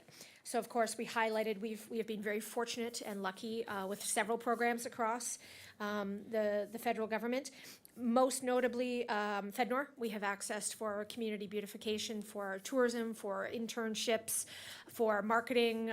We celebrated our 125th anniversary as a community under those grants. So we've been very lucky and fortunate to have a great working relationship with our FedNor office. The Rural Ontario Development Fund, which used to be the Rural Economic Development Fund, has been renamed, but again, we have been successful in the past with things like digital downtown revitalization, workforce development grants, so again, a very successful program. And we also wanted to give a nod to the Community Futures Development Corporations. So Muskoka Futures is our office under that, and without them, there would be a gap in business mentorship loans for those who are higher risk in a traditional financial system, and community development programs that have helped seed a bunch of valuable programs and services. And lastly, the third question was, what kinds of policy changes or initiatives would make the greatest difference to the long-term sustainability of your region? And how can we measure their success? What nation-building projects could contribute to the sustainability? So for us, again, one thing we noticed was that there's not a lot available to our small and medium-sized enterprises. A lot of the programs are geared to not-for-profits or to larger innovation or to industrial or light manufacturing. And as we know, tourism is our largest economic sector and employer. And so a lot of our local businesses, a lot of our incubation businesses that are at home and want to incubate or expand to another location don't get these vital funds that are available. So we've highlighted that. Tourism, unfortunately, is largely deemed, I don't want to say unstable, but it is an unpredictable environment. And so a lot of funding sources don't recognize that unpredictability has an impact on the community, and by addressing grants in that area could help with the sustainability and attraction for those areas. So that's reasonably high level. Lastly, the nod to the future we put in was about AI. So if you've ever spent hours filling out grant application forms, it is a challenge in patience, tolerance, and creativity. And so why not look at harnessing AI to answer some of the questions that as an applicant you struggle to provide the right answers. And so maybe that could be incorporated to allow the grant access, the grant programs to have better accessibility.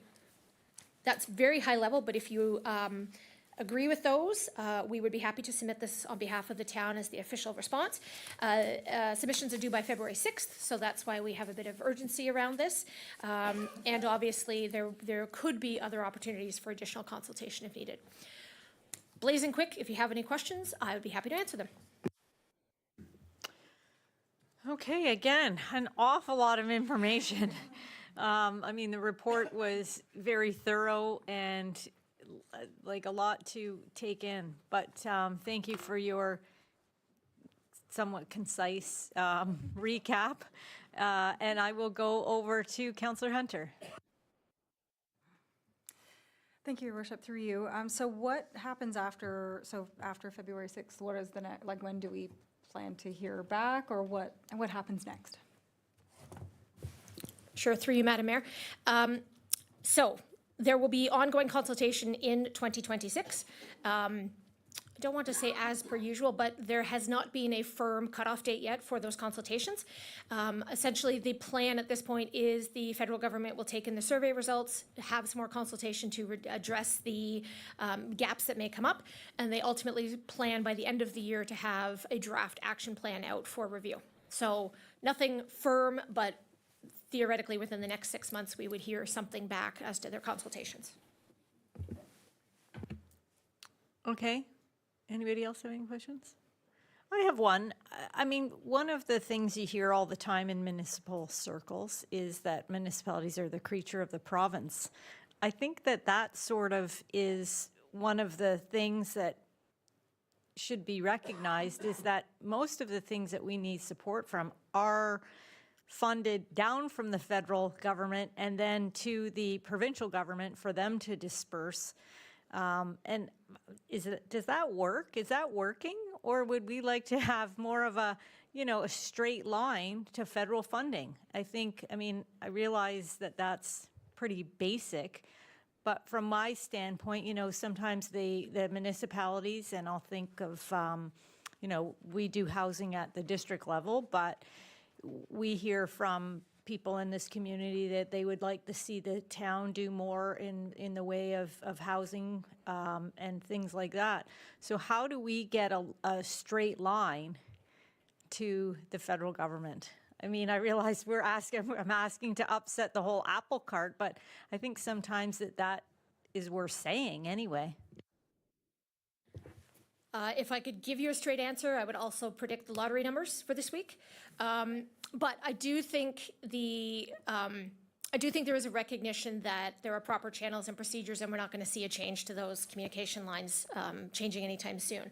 But I do think what we are seeing is when we sit in grant meetings or program meetings, more and more the province and the federal government understand grant stacking and the fact that there are gaps that the province has created, for lack of a better word, and there are gaps that the federal government have created, and so they have tried to create it where you can reach out to both levels of government and they work together better. So I would highly doubt we'll get a direct line in the future, but I think there's more of an understanding that there's an arena for both federal and provincial and the municipal governments to work together better. But we can continue to advocate that, obviously. We have been very lucky having an almost direct line to Fed North through that program. The other programs obviously are more challenging when it comes to innovation and research and design. Okay, Director, you sort of tipped your computer top to maybe speak. Sorry, I guess that's my tell. I don't want to belabor the point, but I just wanted to highlight that it's not all that often that we get an opportunity to consult with the federal government on these. So that's why we wanted to snap into this into action to respond to this, so that we can show that we're here, we're listening. We have a team of dedicated economic development professionals that have great ideas, and we need resources to help us implement that and get it across the finish line. And this is a really good opportunity, and it's just one more example of our economic development team taking an advocacy role and trying to bring great programs and initiatives here to the community. Well, seeing I have the chair and if there's no one else, I guess the one other thing that I find is interesting is that a lot of projects depend on grants, and I know that we have been asking for stable funding for all of things through the provincial government, because it's hard to plan if you're going back to a lottery, So is there any push to sort of say to the federal government, can we stabilize some funding? Yes, to your point, Madam Mayor, for sure. We have continued to advocate for some of those programs. We have been very fortunate recently with some staffing changes, just through natural attrition, we have started creating new contacts with some of the new program officers. And so through those sort of informal chats, there's been increased information flow and a better understanding that without some of the sustainable funding, it can't be borne by the tax base. It may not be, an incubation program, if it's not successful in its third year in helping businesses, how can we expect businesses to be successful as well? So there has been conversations about even decreased or stepped funding, but knowing that there's a longer support to allow programs to become more sustainable. Also, we're fortunate in implementing something like the municipal accommodations tax, we start to have a little bit more control over that income, and it can be leveraged for some of those federal dollars where we didn't have that resource before. So we constantly make the point, but it's high-level advocacy all the time. Okay, well, thank you. Thanks for that. Are there any other questions? Okay, so there is a question on the table. So I'll ask you to please vote.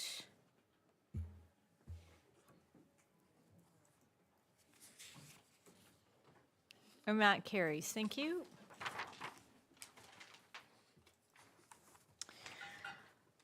Okay, now it's raining cats and dogs. We will go to, we will just read this first, Madam Clerk. It is moved by Councillor Karen, second by Councillor Hunter. Be it resolved that report number DEV 2026-08, REOSBCA Society Pound Keeping Services Renewal Agreement and associated appointment bylaw be received for information, and that council direct administration to finalize the proposed renewed 5-year agreement for pound keeping services with the society. Manager Ford. Thank you, and through you, Your Worship. So as Council may or may not know, we have had a contract with the OSPCA Aurelia branch since 2017. This is as a result of we do not have a private Town of Gravenhurst pound keeping facility, and nor is there a pound keeping facility within the Muskoka area for us to utilize. So as a result, in 2025, December 31st, that contract came due. So it is now time to renew this contract, which will again be another 5-year contract with the OSPCA Aurelia branch. And at the term of 5 years, there has been a change that we won't have to bring it back. It will just annually renew itself until such time as we no longer need their facility. Okay, are there any questions about this? Councillor Morphy?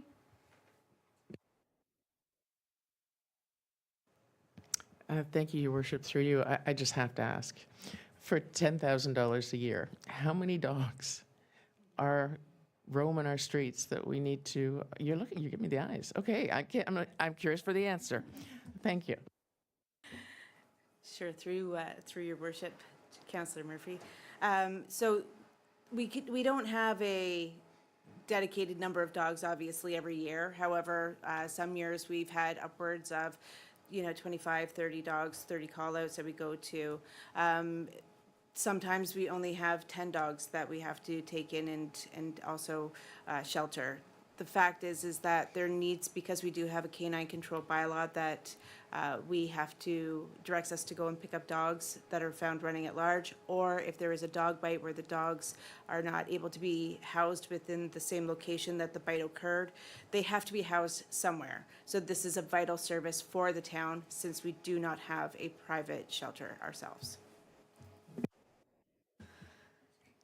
I think Councillor Jorgensen's going to go where I was going to go, which is we used to pay about $35,000 a year for the SPCA to catch the dogs. So this is a bargain. Councillor Jorgensen? Well, I wasn't going to bring that up, but I'm just along Councillor Morphy's line of thinking in terms of cost recovery. I suspect that our licensing doesn't, we don't raise enough money to cover that, do we? Through Your Worship to the councillor. So the intention is to revisit the bylaw that we currently have and potentially add administrative monetary penalties to it for 2026. But as it stands right now, we do have set fines attached to that. So when an officer does attend for a dog running at large, we do follow our process, which is to pick up the dog. The dog is then, we try to reach out to the owners if possible through our licensing program. If we're unable to rehome the dog within half an hour, the dog goes out to the SPCA. At that time, if it's a first offense, then we educate. If it's a second offense, they will get the set fine. Okay. It's a dog's world. Does anybody else have any questions? Okay, so I will call the question.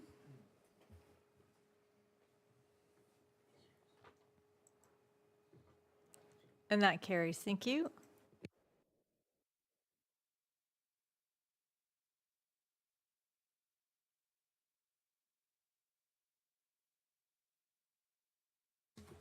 Okay, that brings us to our Shore Road closures. It's moved by Councillor Johnston, second by Councillor Jorgensen. Be it resolved that report number DV 2026-09, Shore Road closure 07-2025 for Watson, Lake Muskoka be received for information, and that council hereby declare the following lands as surplus.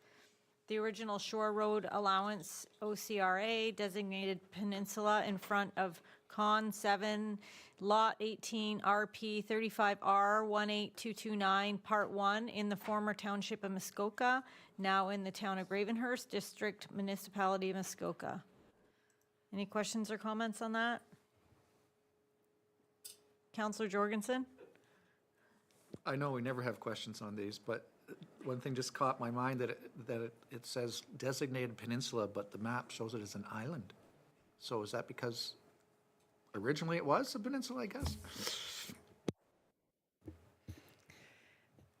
Through you, your worship, to the councillor, maybe Susan would be the only one that would know the answer to that question, and I say that because she's our technical genius.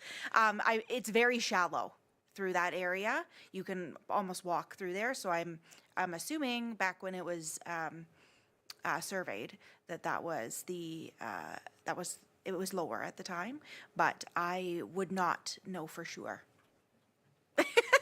Is that going to change your vote? Does that change your vote? And would you like me to call Susan on my situation phone? No? Okay. Okay, are there any other questions? Okay, seeing none, I'll ask you to vote, please.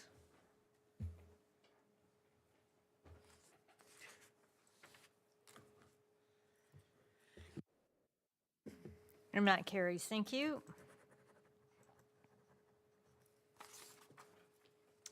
It's moved by Councillor Morphy, second by Councillor Robinson. Be it resolved that report number DV 2026-10, Shore Road closure 08-2026, 1001228545 Ontario Inc., Morrison Lake, be received for information, and that council hereby declare the following lands as surplus. The original Shore Road allowance, OSRA, designated in front of Concession 18, Lot G, RP 35R 11699, Part 1, unregulated 2 to 5 in the former Township of Muskoka, now in the Town of Gravenhurst, District Municipality of Muskoka. Any questions on that, Councillor Jorgensen? Or anyone else?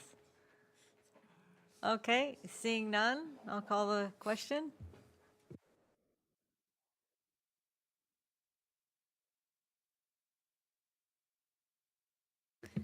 And that carries. Thank you.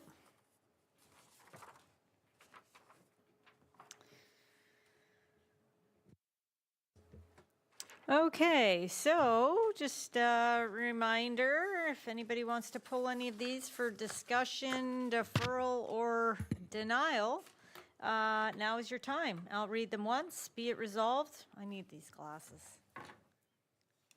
Be it resolved that the following bylaws be read, passed, and engrossed into the bylaw book. Bylaw number 2026-02 for zoning, Hayes, Land Holdings, Lake Muskoka. Bylaw number 2026-03, zoning, DT Holdings, Steamship Bay Road. Bylaw number 2026, amend fees and charges, bylaw planning fees. And bylaw number 2026-05, OSPCA appointment. Okay, so council, anybody want to pull any of these? Councillor Morphy? Yeah, thank you. Through you, number 2, DT Holdings and Steamship Bay Road. Okay. Anybody else? Councillor Jorgensen? The first one for Hayes Land Holdings. Okay. So, I am going to go to the clerk. Can we vote on the other two first? Okay, so before we go to discussion on those, I'm going to ask that we vote on the amend fees and the OSPCA appointment. So please vote on those two.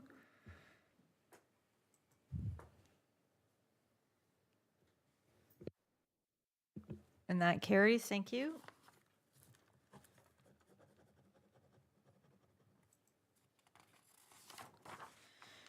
Okay, so I'm just gonna go in order that they were listed, just because it doesn't really matter. So we're going to start with the first one. It wasn't pulled first, but we're going to go to the first one. So Councillor Jorgensen, you wanted to speak to Hayes? I think it's just suffice it to say that I support the staff's denial of this application, given the circumstances and what has been built there at this point. Thank you. Anybody else? And I was brief. Pardon me? I said, and I was brief. Yeah, you were. Councillor Johnston? Thank you, Your Worship. Through you, I'll be briefer. I agree with him. Okay, Councillor Strength? Thank you, Madam Mayor. I agree with both of them.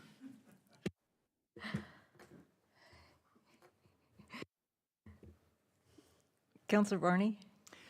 I'm going to agree with them as well, but I think it's really unfortunate that, that these people have blatantly gone against our rules and regulations in the town, and that I don't understand why they think that that we would pass this. So I'm just making that comment, but I'm agreeing with everyone else. Okay. Anybody else want to speak to this? I'm sorry, now's the time for council to discuss it, so we don't go back to the floor. That's why we have the discussion at the bylaw stage. It's reserved for council. We don't bring staff into it either. So I guess if there is anybody else who would like to speak to this? Okay, so the applicant did ask for a deferral. Any appetite to defer? Okay. Just asking the question as the chair. We'll keep making sure everybody knows their options are open. Okay, so with that, I will call the question. And we are going to vote, if you are in favor of it, you're going to vote yes, and if you are opposed, you are going to vote no. Is that right, Madam Clerk? We always vote in the affirmative, okay? So all in favor? It's no for denial. So that's what I mean. We only vote in, like, if we were supporting it, you'd vote yes. It's not a, we don't have a. If you support the application as the applicant submitted, then you'd vote yes. If you don't support the application as submitted, then you would vote no. No, yes.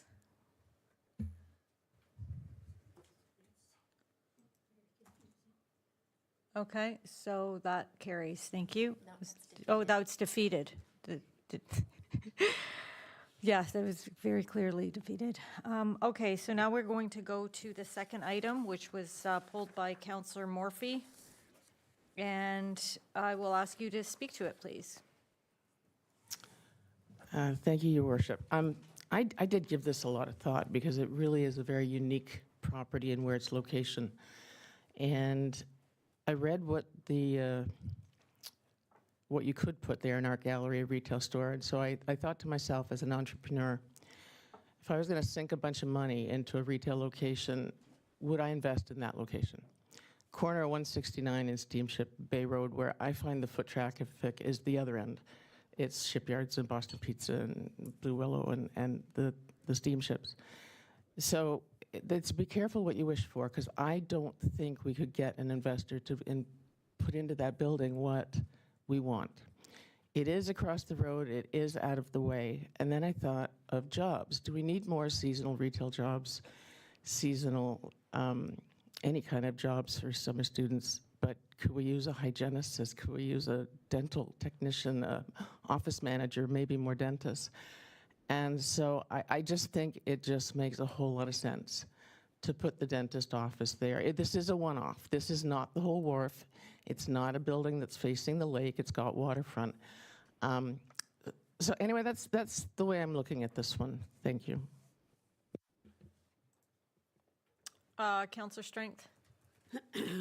Thank you, Madam Mayor. Through you, I agree with Councillor Morphy. I also understand the fact that staff has to support the bylaw as it stands now, and it makes every bit of sense. When you look at the diagram that the the planning applicant provided with the circles that showed the zones, this property is definitely outside of those circles. And I think I would have a bigger hardship if, as you said, Councillor Morphy, if this was an application that was directly on the wharf, actually on the boardwalk or on the water. So I think I'm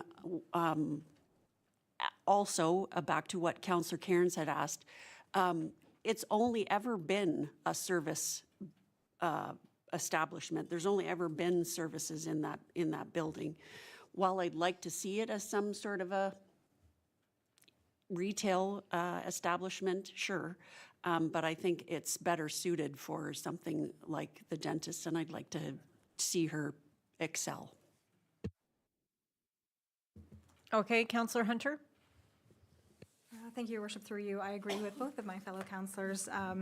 I think because it's on the outside, it already has its own parking lot. I can't imagine a business that would, like a retail business, that would do well there because it is off to the side. And I would agree with Councillor Strength that if it was on the water, then I would absolutely say, no, we don't want that type of business there.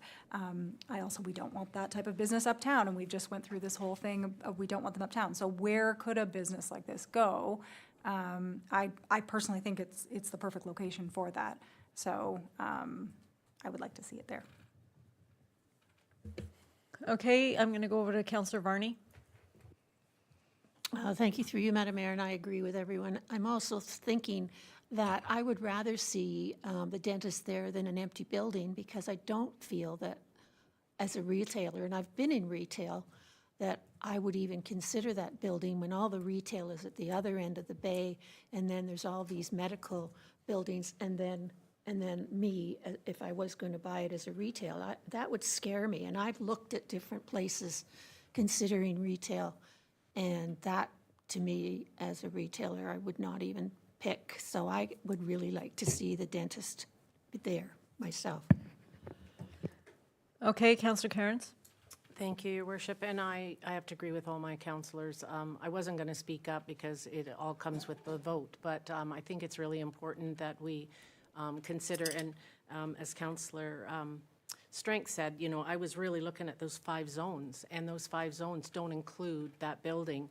And like I asked the question in regards to, you know, what else has been there, and it always has been a service industry. So I will be voting to support that the dentists go in.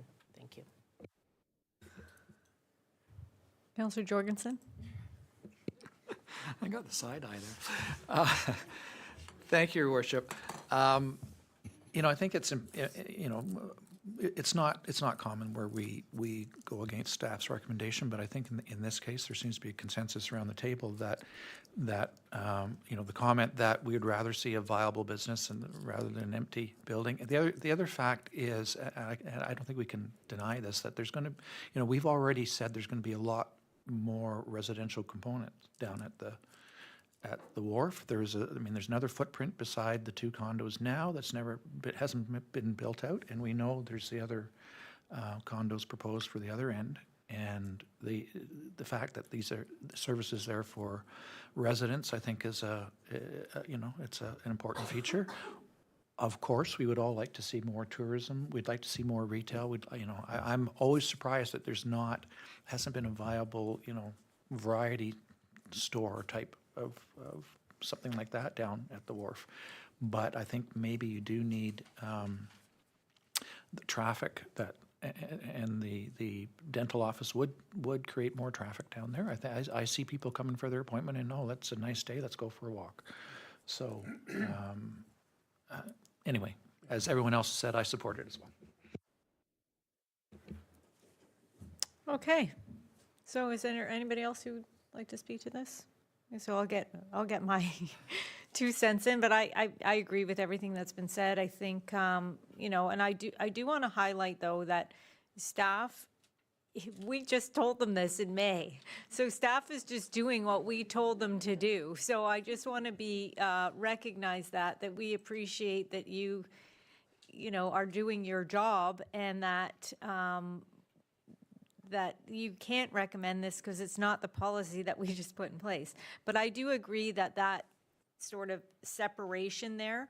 I do want to also sort of focus on the point that Mr. Agar, and I will be supporting this, but the point that Mr. Agar made about how this is the entrance to the area, to that wharf area. And I thought the applicant seems really keen to come here, and it sounds like she's going to be a real cheerleader, and maybe she can incorporate, you know, something on her sign that says, "Welcome to the wharf," or something. I mean, we can't tell her what to do, but do you know what I'm saying? Maybe she can, you know, understand why we would be concerned about that. So I know we can't, and maybe they're watching, but, you know, make it, you know, maybe not so clinical looking sign or something like that, that makes you go, hey, what's going on down here? So that would be my only advice, is maybe we can have that conversation. But, because I agree that it is the drive into the wharf too, and so it should be inviting and friendly rather than maybe so clinical. But that's up to them, but we can put the word out. So, and I'm excited to have somebody who's happy to be here. It sounds like somebody's excited to invest in our community, and I certainly don't want to turn that away. So, you know, and we'll rope her in to participate and to enjoy what we all enjoy here. So looking forward to it. So that's it. I'm going to, Councillor Varney. Well, thank you. And I just wanted to add, she may put some of our artist work up on her walls, which might draw some people into her dentist office as well. The possibilities are endless. So keep flossing and vote.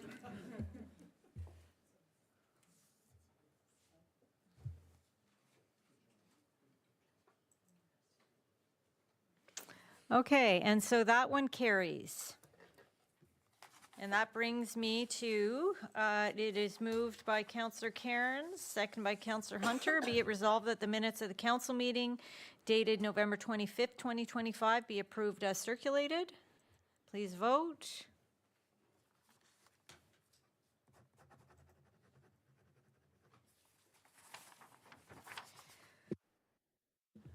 And it is moved by Councillor Johnston, second by Councillor Jorgensen. Be it resolved that bylaw number 2026-06 to confirm the council meeting held on January 27th, 2026 be passed. And all in favor?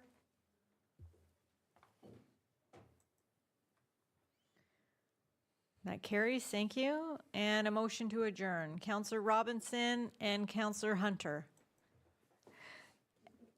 And please vote.